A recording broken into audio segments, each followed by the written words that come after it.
Hola, ¿qué tal? Buenos días, buenas tardes o buenas noches, según el lugar en donde estés o a la hora en la que nos escuches. Muchas gracias por estar aquí participando en este podcast sobre el español, lengua que nos encanta y que hoy nos convoca. Somos Malena y Eduardo, profesores de español para extranjeros, quienes semana a semana conversamos a través de este podcast sobre algunos temas de la lengua de García Márquez y de Sor Juana Inés de la Cruz.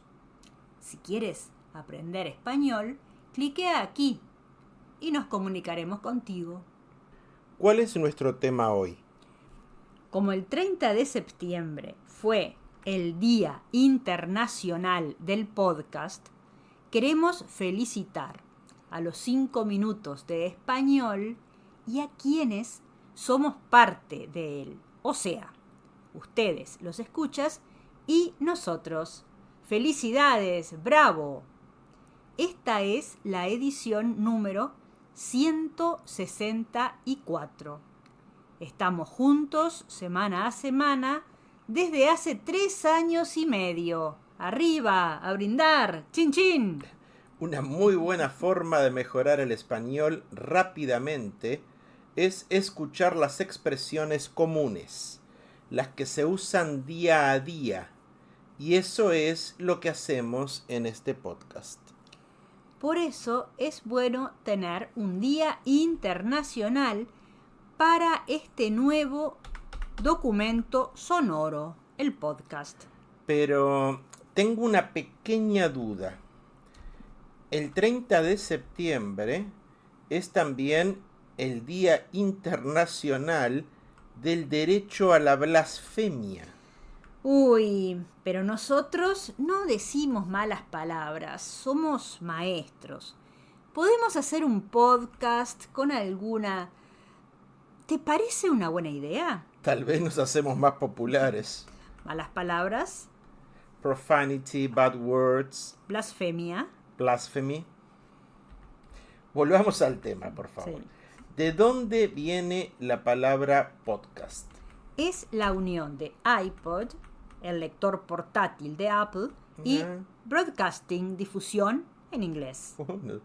Una palabra creada por el periodista del diario The Guardian, Ben Hammersley, en el 2004.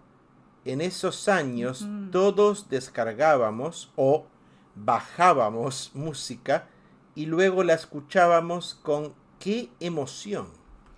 Descargar o bajar música. Download music.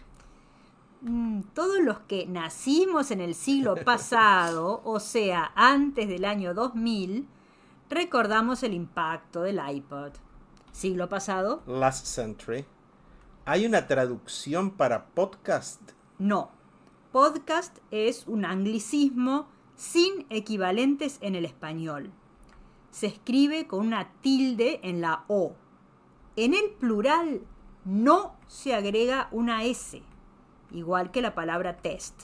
O sea, los 164 podcasts de 5 minutos de español.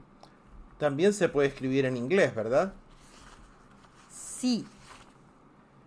En ese caso, en cursiva o entre comillas.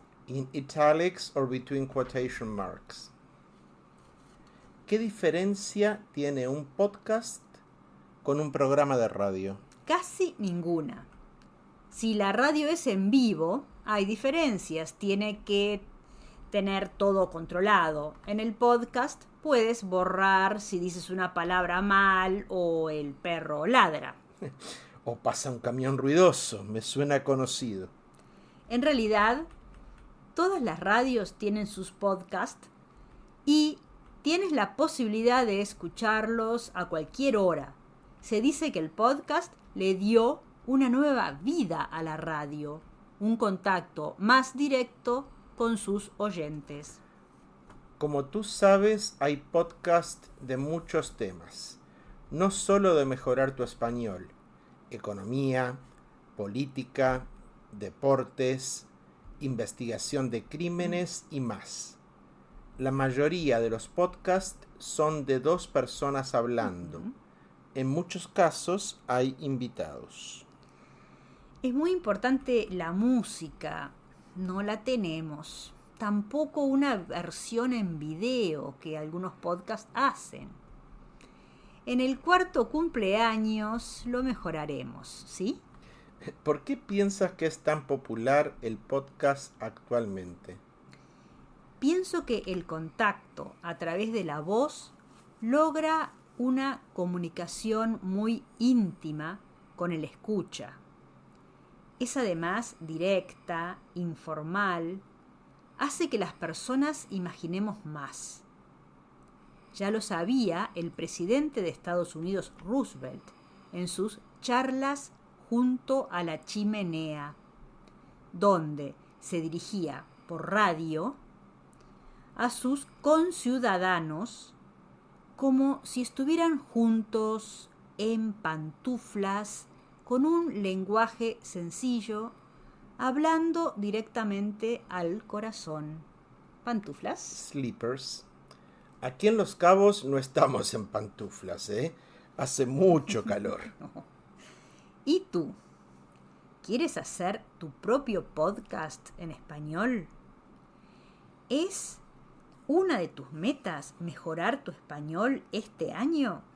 Cliquea aquí y verás todos los recursos y herramientas que tienes para hablar como un latinoamericano. ¿Pensaste que por ser el Día Internacional del Podcast no ibas a tener tu momento publicitario? Tenemos recursos, resources y herramientas, tools, para dominar el español rápidamente. ¿Quieres más información? Agenda tu clase gratuita aquí y vive tu experiencia Spanish Up to You. Muchas gracias por llegar hasta aquí en el podcast. Y gracias por escucharnos, participar, comentar. Spanish in Cabo y Spanish Up to You no existirían sin ti. Nuestra función es estar contigo, caminando juntos. Queremos que hables y pienses en español. Esa es la misión de esta escuela. Así que agradecemos de corazón que nos escuches. Comparte este podcast con tus amigos. Puedes escuchar los 5 minutos en Spotify, Amazon Podcast y Apple Podcast, a quienes felicitamos por el Día Internacional del Podcast. Nos vemos en los talleres por Zoom, en las clases, en los centros de Cabo San Lucas o San José del Cabo. En la experiencia de cocina de los viernes por Facebook. O nos escuchamos el próximo miércoles. Hasta pronto. Chau, chau.